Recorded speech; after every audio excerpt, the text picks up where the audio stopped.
I was in complete shock, looking at her. Prudence had a facial expression filled with guilt, and now that I knew the truth, I could see it. The creature was exactly how Ian had described, except with wavy ginger hair and a sadness in its beady eyes. This abomination was Lila. This was how Prudence had brought her back. And this was the only way I would ever see Jamie again. A risk I wasn't going to take. After days of disbelief, the reality finally hit me like a ton of bricks. Jamie was dead, and he wasn't coming back. "Why did you do this?" I asked, my voice shaking with horror.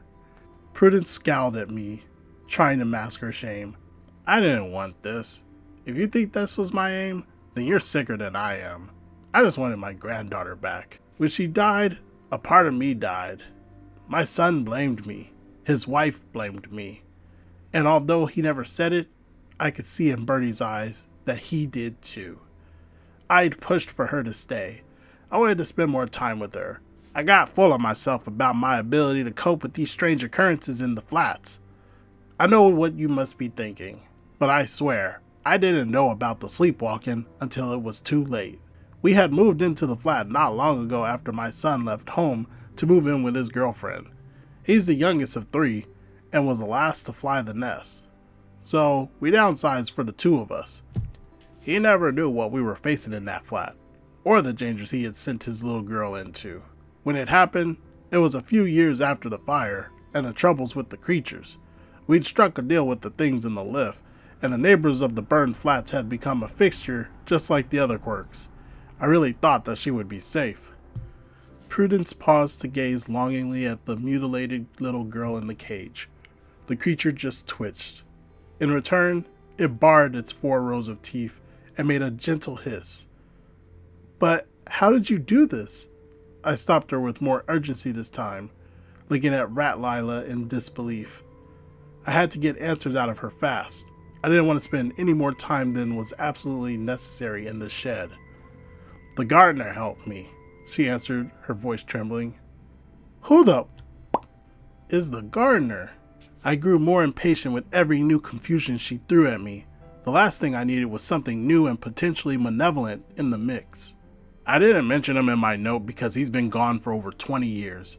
He'll be of no concern to you, so don't worry. His damage is in the past now." Around the time Lila went missing, the council granted planning permissions for the tower block next door. But before that was built, the land it sit on acted as a communal garden for ours and the neighboring tower block on the other side. It had a regular gardener named Derek, who you would often see tending the flower beds out front. Derek was one of the first people I met when I moved in.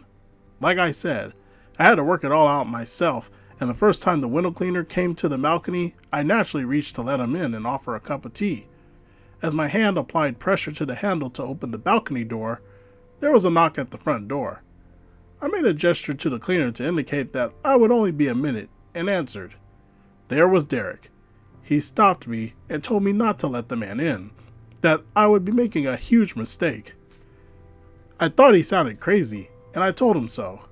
After a while of arguing, I got up to reboil the kettle and let the man in, and Derek grabbed my hands and shouted at me to look at the man outside. When I turned to look, there was no man outside, but a monster.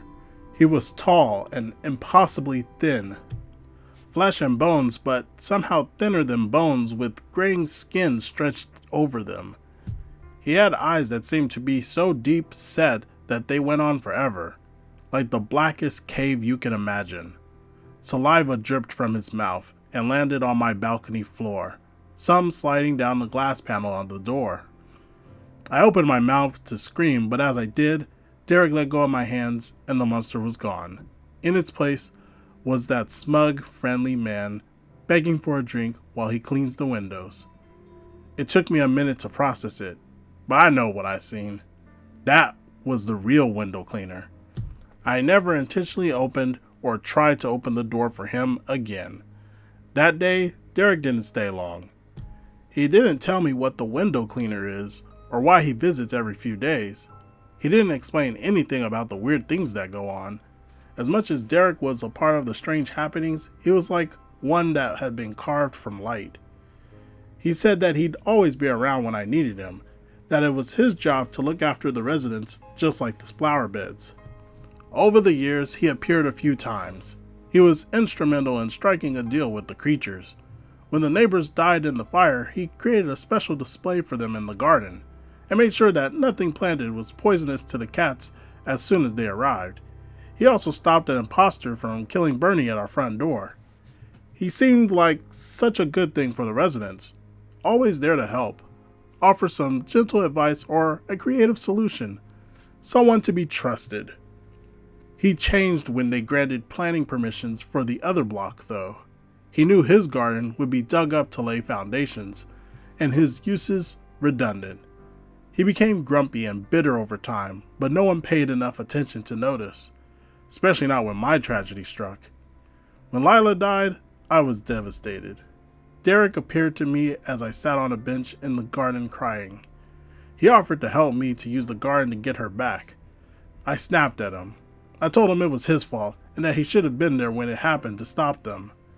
He worked so hard on the agreement with the creatures, he spent a lot of time with them. Lila broke the rule and he had allowed them to do what had been agreed, he said. He couldn't have stopped them, but he wanted to help make things right. I understood why he hadn't intervened, but I couldn't accept it. I lashed out at him. I'm embarrassed to say I actually slapped the poor man along with stamping on his freshly planted flower bed. I was angry and grieving. I quickly burned myself out and collapsed in a blubbering heap on the floor.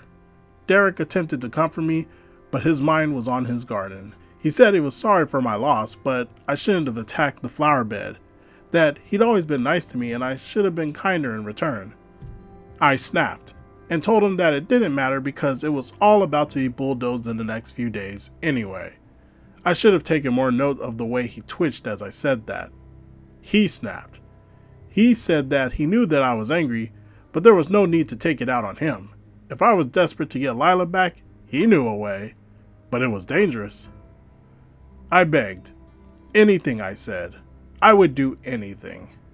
He told me it was simple and that all I had to do was enter the lift and offer the creatures some food whilst repeating the phrase Revetor Morutis during their frenzied hours. He said that there was no guarantee that they wouldn't be crunching on my bones before I even got the first word out, but that if I succeeded, I would have Lila back. Of course, it was successful. There wasn't a creature in sight as I performed the ritual as instructed. I thought nothing happened at first. She didn't appear straight away, but a few days later, I found her running around inside my house. She'd taken a chunk out of Damon's ear with her teeth. I tried to kill her at first, but just as I was about to finalize it, I saw it in her eyes, who she was. I tried to look for Derek, but by that point, the workmen had started. Nothing was left of his garden, and nothing was left of Derek. No one's seen him since. You see, Cat, nothing in that building is totally harmless. You have to be on your guard at all times. I've kept her like this ever since. You may think I'm crazy, but I couldn't kill my own granddaughter. I'm not a monster. Prue sighed and ushered me back out of the shed. She locked the door behind us, closing the padlock on her most hideous secret. I was exhausted. It was a lot of information to take in, and as a result of the information I'd received, real grief for my boyfriend was finally setting in. Every hope I had was dashed. I know many of you tried to tell me in the comments that he was gone, but I wanted you to be wrong so bad. I couldn't bear to look at Prudence Hemmings for another moment. I made my excuses and left, morosely riding the bus back to the tower block I had once been so excited to live in. It was mid-afternoon by the time I got home. The choice between the stairs and the lift didn't strike much enthusiasm into me, but I opted for the stairs, and after what I'm sure ended up being 11 flights, I made it the 6 flights up the stairs to my flat. I laid on our mattress on the floor and sobbed for Jamie. I sobbed so hard my throat went dry and hurt, and my stomach cramped with each gasping breath. I sobbed myself to sleep. My body and mind must have given up fighting the need to rest and shut down.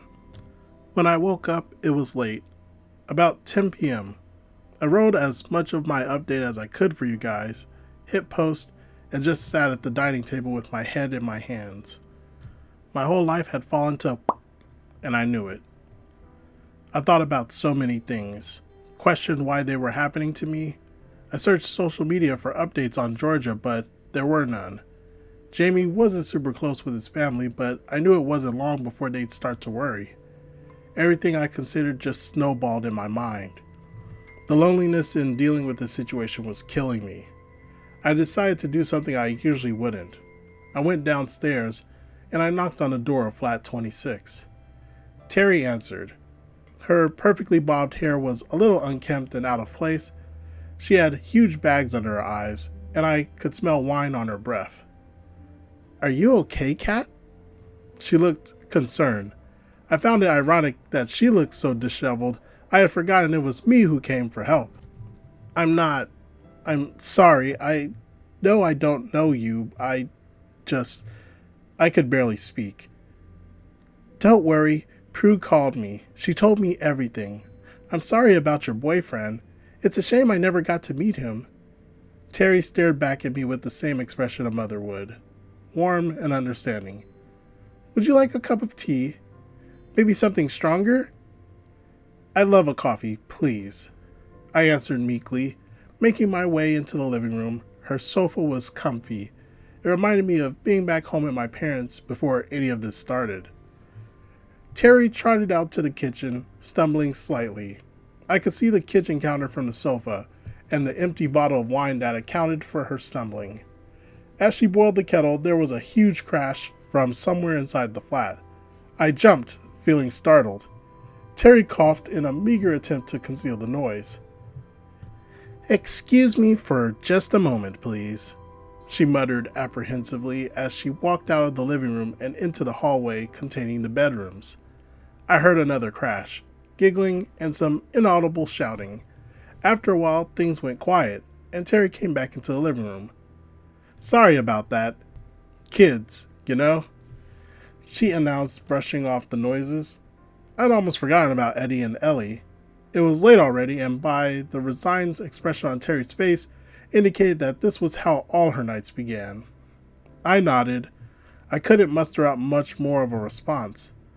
I think she could see that I just needed to sit there. She got up to finish making and then set the cup of tea in front of me with 2 digestive biscuits. I hadn't eaten properly in days, and I really needed the sugar. It turned out me and Terry get along really well. We have similar taste in movies, music, and food, despite the age gap. We spoke for about an hour about random, normal stuff. It was nice to get a break from the madness. I got used to the crashing around from the twins. I even laughed a few times. I'd forgotten what it felt like these past few days. The break didn't last long. The next noise we heard was louder than the first. It was quickly followed by 2 small children running into the living room, diving into their mother's arms. I was taken aback for a moment. Eddie and Ellie were dressed in pajamas and were still the cute children that I met in the hallway, but something was different. Their brown puppy dog eyes had become deep voids, like what I imagined when Prue described the window cleaner's true form. And at the ends of their fingers were long, sharp claws protruding from where their nails should be. I didn't have time to recoil in terror at their new looks. Terry clutched them and asked what was wrong. They wailed and buried the voids where their eyes should be into their mother's shoulders. Despite their terrifying exterior, these were 2 very scared little kids. It had been a very long day and I thought my nightmare was over, but it was only just beginning. Ellie mumbled into Terry's shoulder in that high-pitched voice kids do when they're scared. "Mummy, we're sorry. We didn't mean to let them in. We were just teasing." "Shh, they're coming," hissed Eddie in the same distressed, high-pitched tone. What have you done?" Terry asked, color drained from her face. The kids didn't get a chance to reply. Terry's face turned paler than I thought possible. I looked up, and standing in the living room doorway were about 10 people, all incredibly average-looking. They were almost expressionless. They didn't look angry or pleased to see us. They were dressed in nondescriptive clothes. I imagined trying to describe them to one of those artists that draw pictures for the police, and I genuinely don't think even one of them had a distinguishing feature. That's why it took me a while to spot her in the crowd, even though she had been glaring at me the entire time. Natalia.